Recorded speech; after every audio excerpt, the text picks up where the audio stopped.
Programa ricardoholandini.net. Oferecimento Safe Web, segurança da informação. Exatron, produtos inteligentes. Finger Móveis Planejados, o design europeu com a precisão alemã. E Restaurante Prince. Apoio D1 Telecom, a internet mais rápida do estado. E Publivar On.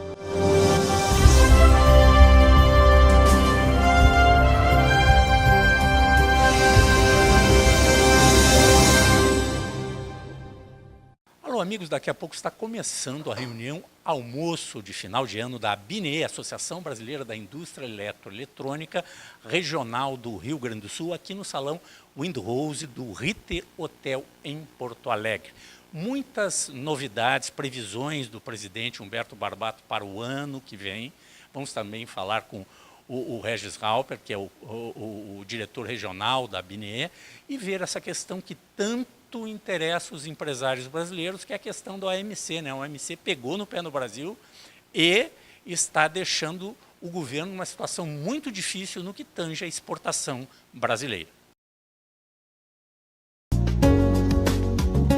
Há mais de 50 anos, o restaurante Prince oferece a seus clientes o original sanduíche aberto, os filés à milanesa, recheado, grelhado, com molho de nata, acebolado ou alho e óleo. Aberto nas noites de segunda a sábado, é perfeito para o happy hour e jantares entre amigos e família. Restaurante Prince, Dom Pedro II, 1469. O endereço pode parecer novo, mas a mostarda continua muito forte.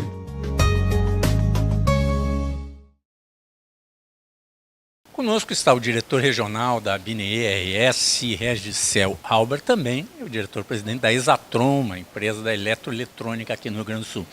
Regis, esse evento de final de ano, que já antecede, estamos no mês de novembro, mas já antecede o final de ano, o presidente Humberto Barbato vem falar, vai conversar um pouquinho do cenário do ano que vem. Como é que tu vê o cenário desse ano que passou, que está se encerrando, e qual é a tua expectativa também com relação ao ano que vem? Bom, a nossa expectativa é que nós tenhamos um 2018 com um crescimento um pouquinho maior que esse ano. Na média aqui, em 2017, nós estamos fechando 6% de crescimento, mas ainda temos algumas áreas dentro da eletroeletrônica, como material elétrico de instalação, com índices negativos, em torno de 7% para esse ano. Também vai ser tratado aqui na reunião almoço uma coisa que preocupa muito o setor, principalmente o pessoal que exporta no Brasil, né? E aqueles que também se usam da lei de informática, que é a demanda na Organização Mundial do Comércio contra esse considerado subsídio internacionalmente. O embaixador Rubens vem hoje falar para a gente aqui também, referente ao contencioso da OMC, que realmente é uma preocupação premente para o setor, que investe em pesquisa, desenvolvimento e inovação, como a informática tem feito desde a criação desse benefício aí. Ô Regis, qual é a melhor solução que tu vê para o setor que precisa de pesquisa? E o ideal é daqui a pouco, não sei, meu ponto de vista, adotar um modelo tipo coreano, em que os pesquisadores estejam dentro das empresas e não só nas universidades, como é a maioria da pesquisa aqui no Brasil. Pois é, esse é um debate antigo que a gente fala com o meio acadêmico, que não tem uma sinergia junto com a indústria, que é quem desenvolve e mantém o crescimento do país junto com os demais setores, comércio e serviço. E há um descolamento muito grande, com o foco da universidade muito em pesquisa básica e não na pesquisa que gera conhecimento e know-how para o desenvolvimento do setor industrial. Outra pergunta, o setor eletroeletrônico, tecnologicamente falando, nós estamos muito distantes do primeiro mundo, que eu falo, Estados Unidos, Japão e a própria China?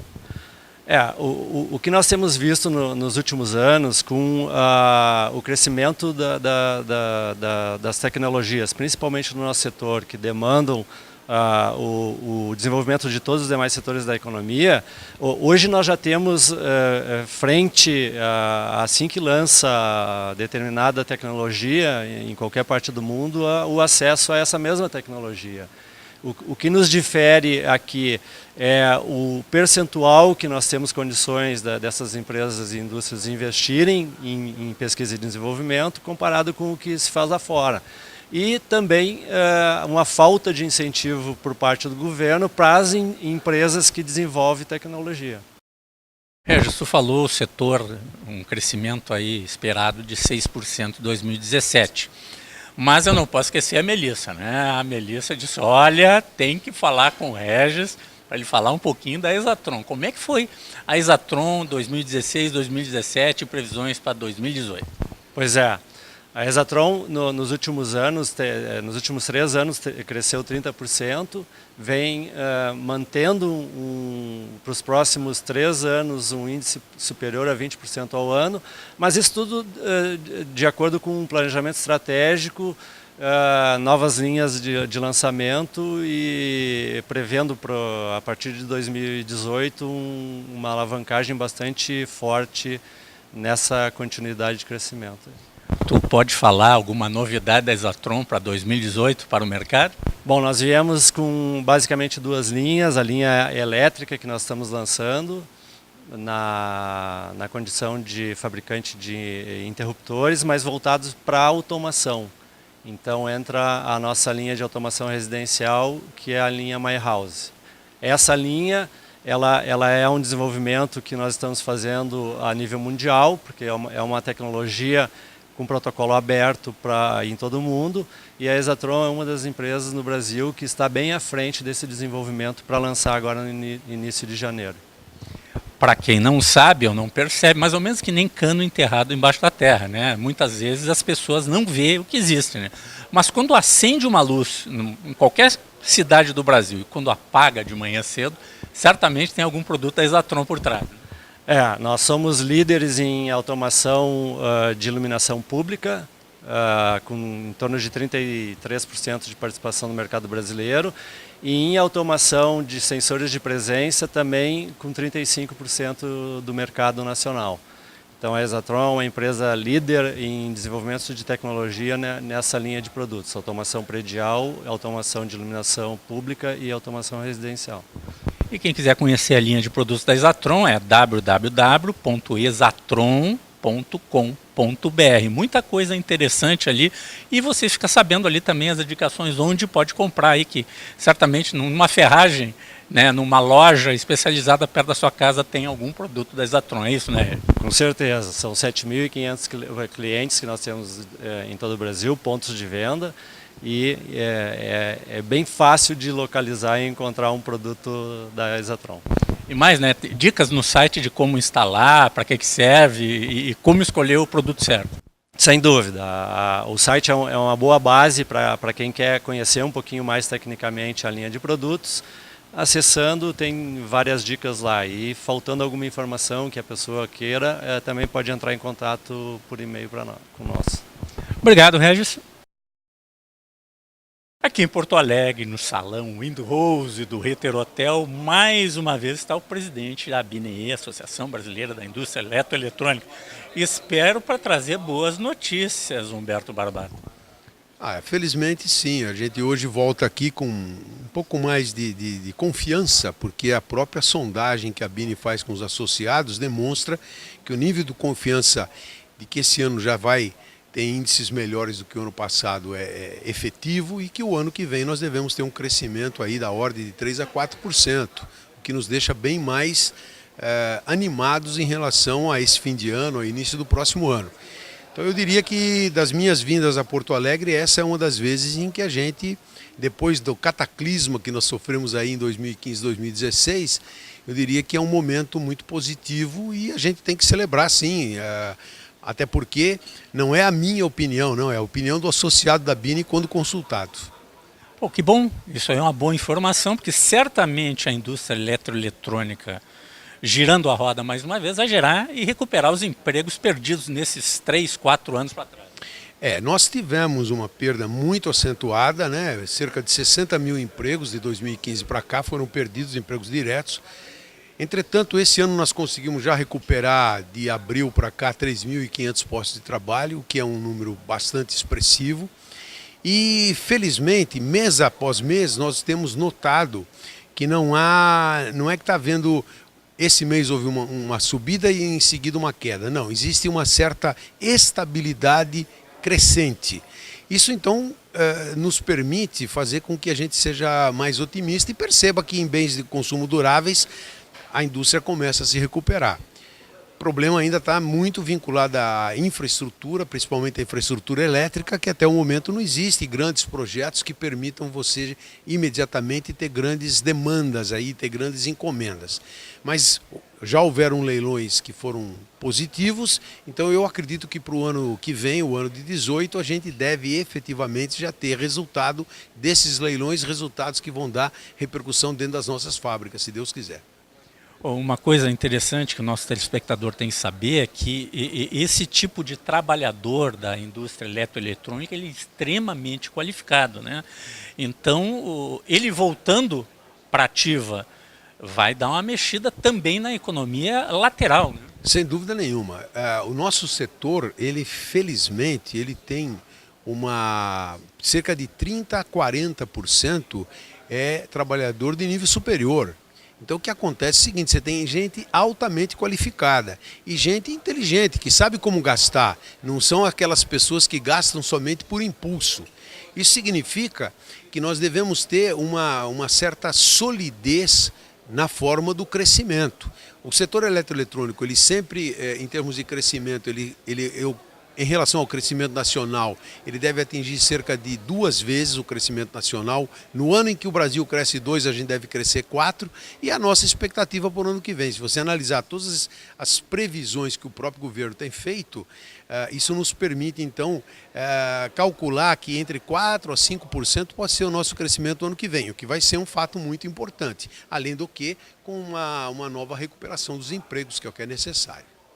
Presidente, o embaixador Rubens Barbosa, que está assessorando a ABINE, nessa questão do contencioso com a Organização Mundial do Comércio, né, que trata lei de informática e outros subsídios que o governo brasileiro, nos últimos 40, 50 anos, tem feito para toda a indústria no Brasil. Como é que o senhor está vendo isso aí? Que impacto poderá ter, positivo ou negativo, no setor?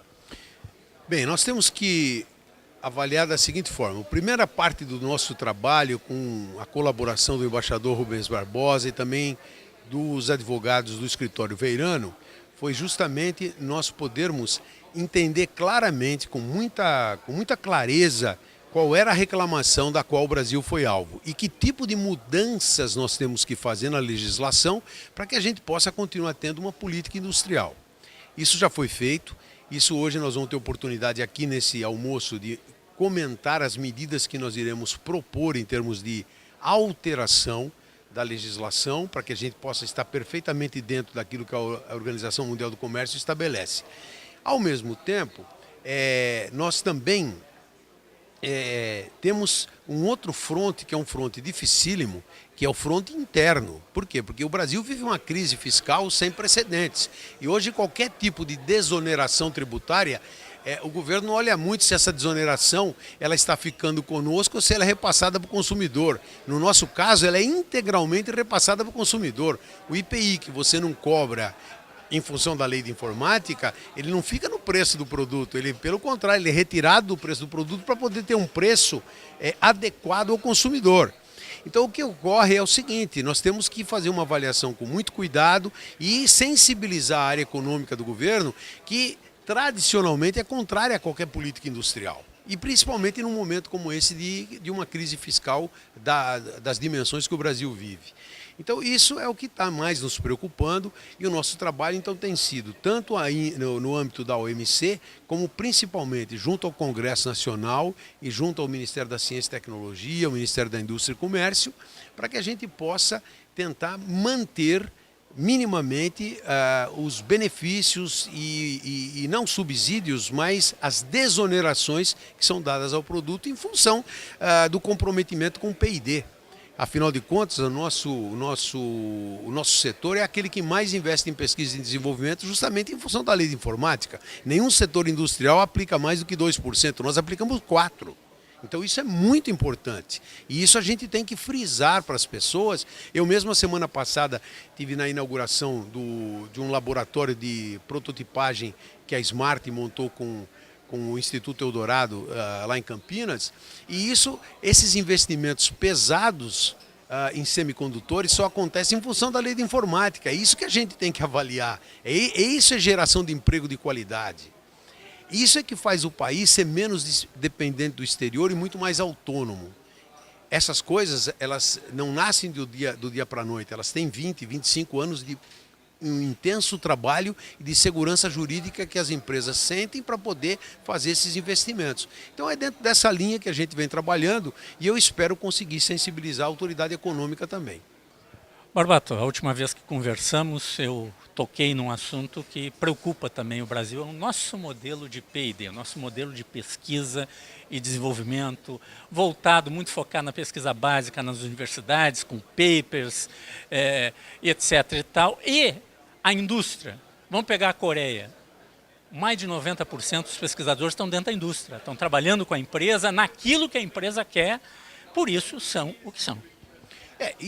Nós temos aqui um dado muito positivo, independente do trabalho da universidade, que são dos institutos de pesquisa que surgiram a partir da lei de informática. Esse eu diria que é mais voltados às empresas. Sim, totalmente voltado às empresas, totalmente voltado à pesquisa efetiva daquilo que vai ser aproveitado pela indústria. E que está sendo aproveitado não só no Brasil, como inclusive no exterior. Então, esse é o dado positivo que nós temos que trabalhar de uma maneira muito forte, e a universidade ela precisa se adequar a essa realidade. A pesquisa, enfim, é esse tipo de pesquisa que na prática traz resultados concretos que, vamos dizer assim, vai permitir que a gente continue tendo desenvolvimento. Eu fico muito animado quando visito algumas fábricas que tenho visitado e vejo que o investimento na área de pesquisa, visando a produtividade, tem sido a grande prioridade, mas isso junto aos institutos de pesquisa. Então, me parece que esse é um dado positivo que nós temos e que nós vamos, inclusive, usar para sensibilizar as autoridades, porque, do contrário, nós vamos ficar com aquela pesquisa que tem um fim em si própria, e isso não vai trazer o benefício que o Brasil precisa. Nós temos muito a percorrer, temos muito tempo, perdemos muito tempo e, portanto, temos que, necessariamente nessa área de P&D, nós temos que, vamos dizer assim, recuperar um pouco do prejuízo que temos. Esse foi o presidente da ABINEE, Associação Brasileira da Indústria Eletroeletrônica aqui no Brasil. Espero que o ano que vem, então, tenhamos um ano melhor, gerando mais do que os 60 mil empregos que perdemos, né? Recuperando mais do que esses 3 mil, quase 4 mil que recuperamos agora e crescendo um pouco mais, dando espaço para novos profissionais, os jovens que estão saindo das universidades. Se Deus quiser, será assim. Eu não vou ser tão otimista de dizer que a gente consiga recuperar 60 mil empregos no ano que vem, que seria um número muito elevado. Mas nós temos que buscar uma quantidade muito importante, uma vez que 60 mil empregos perdidos no nosso setor significa muito para o país. Significa muito e nós temos que conquistar o máximo possível. Mas a tendência é positiva, isso me parece, eu não quero, vamos dizer assim, fazer uma previsão do quanto a gente deva recuperar. Mas os números já estão sendo positivos e vamos esperar que o ano que vem possa ser, pelo menos aí, 20, 25 mil empregos possam retornar, que vai ser fundamental. Obrigado, Barbato. Encontramos aqui na reunião almoço da ABINEE o embaixador Rubens Barbosa, que vai falar para os empresários gaúchos da área de eletroeletrônica da questão que envolve a Organização Mundial do Comércio, a OMC, um contencioso com o Brasil no que tange a lei de informática, ao PADES, esses incentivos do governo e a preocupação de como vai ficar essa questão internacionalmente e aqui no Brasil. Olha, essa questão começou em 2014, 2015, com a União Europeia e o Japão questionando a política industrial do Brasil em 2 setores, no automobilístico, na Inovar Auto, e na lei de informática e outros programas ligados ao setor de IT, né, de inteligência tecnológica. Então, é uma questão muito séria. É a primeira vez que a política industrial brasileira está sendo questionada e, depois de mais de ano, seguindo uma série de etapas, nós hoje estamos no questionamento aprovado pelo painel constituído na OMC da política industrial brasileira. Estão sendo questionados todos os incentivos fiscais, as isenções, as exonerações, que foram dados ao longo de muito tempo, tanto na política da automotriz quanto na política de informática. E isso com base em vários dispositivos do GATT, né, da OMC, que mostra um tratamento nacional e uma discriminação contra os produtos importados. É isso que está acontecendo. Nós tivemos já uma decisão contrária da OMC, o Brasil apelou dessa decisão e agora nós vamos esperar até o ano que vem para ver a decisão final do mecanismo de apelação. Quer dizer, já passou a primeira etapa, estamos na segunda etapa, o Brasil está se defendendo, a BINE está fazendo um trabalho importante de acompanhamento, contratou advogados, consultores e tal, para defender na medida do possível essa política. O governo também está empenhado nisso, mas a tendência que a gente nota hoje é que algumas dessas medidas vão ter que ser reformuladas, porque elas não estão de acordo com as regras internacionais e vão ter que ser reformuladas. Vamos ver como nós estamos discutindo, como fazer isso sem prejudicar a produção nacional. Embaixador, o que acontece para os consumidores aqui no Brasil? A gente percebe que a competitividade das indústrias para exportar, sim, vai sofrer um pouco. Mas e aqui, diretamente para o nosso consumidor brasileiro? Olha, não tem previsão ainda, né? Falta mais de ano para a gente ter a decisão. A gente não sabe o que vai acontecer. Mas eu acho que não vai afetar o consumidor. Quer dizer, eu acho que a produção vai continuar, vai depender de como essa decisão vai ser implementada. Nós não sabemos ainda, está muito cedo. Que o Brasil tem, depois da decisão final, meados do ano que vem, o Brasil ainda tem 30 dias para implementar as medidas. Os subsídios proibidos têm que terminar em 90 dias. E nós temos que definir justamente isso que está sendo conversado com as empresas aqui, o que colocar no lugar. Então fica muito difícil dizer hoje qual vai ser o impacto para o consumidor. A gente espera que os custos diminuam, né, para que o consumidor seja menos afetado. Embaixador, uma questão que envolve qualquer coisa que o governo der, que for setorial, que baixar, olha... baixa imposto para um determinado produto, vai ser considerado internacionalmente como um subsídio e poderá ser contestado na OMC? Olha, eu acho que o Brasil está passando por um período muito complicado, porque em muitos aspectos da nossa política industrial dos últimos 30, 40 anos, até agora não houve reação internacional. Esse é o primeiro caso em que se questiona essas políticas. O mundo está mudando. Quer dizer, os governos aqui no Brasil quebraram. Isenções, subsídios, exonerações vão ser muito difíceis daqui para frente, porque o governo não tem dinheiro para fazer esses programas que foram feitos, sobretudo nesses últimos 4, 5 anos do governo anterior. Não há recursos mais para isso. O setor privado vai ter que se ajustar a isso. Além disso, você tem agora a comunidade internacional olhando com lupa os programas brasileiros, porque esse é o primeiro apenas. Inclusive, no começo havia até o questionamento da Zona Franca de Manaus, que foi retirado, mas pode voltar a qualquer momento. E, em terceiro lugar, há acordos internacionais que estão sendo feitos hoje com regras novas, regras da qual o Brasil não participou na redação. E isso vai alterar a posição do Brasil. Eu acho que o setor privado tem que ficar muito atento para essas mudanças, porque o futuro não será como foi no passado. Vai ser diferente, os governos vão ter que se ajustar e o Brasil vai ter que se adaptar a essas novas regras internacionais. O Brasil está se juntando ao CDE, a Organização de Cooperação e Desenvolvimento da Europa, que tem regras que beneficiam o Brasil, como foi o caso da Embraer, mas tem regras também que não são ajustadas à nossa realidade. Nós vamos ter que nos ajustar a isso. Então, isso foi uma advertência, eu acho, que ainda está em julgamento, né, de um alerta para o setor privado que as práticas que foram usuais no passado não vão mais se repetir. Embaixador, por último, nós temos no Brasil uma das maiores cargas tributárias do mundo. Não seria mais razoável o governo gastar menos e diminuir os impostos em vez de criar subsídios que sempre vão ser contestados? Claro, mas essa aqui é a realidade, mas nós estamos levando muito tempo para fazer as reformas necessárias para isso. Quer dizer, você vê aí a dificuldade que a gente está tendo para aprovar a reforma tributária, a reforma da Previdência, a reforma trabalhista que acabou sendo aprovada, mas continua sendo contestada. Nós temos que passar o Brasil a limpo. Quer dizer, não dá mais para a gente ter, no século XXI, legislações do século XIX, do século XX.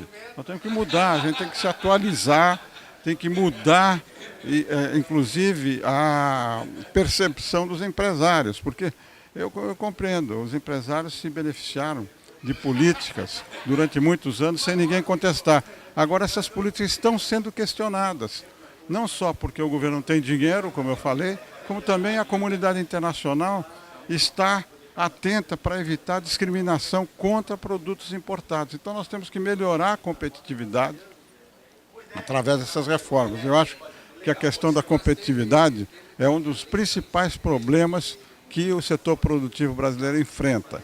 E o Congresso, a sociedade tem que reagir a isso e passar essas reformas para melhorar a competitividade. Obrigado, embaixador.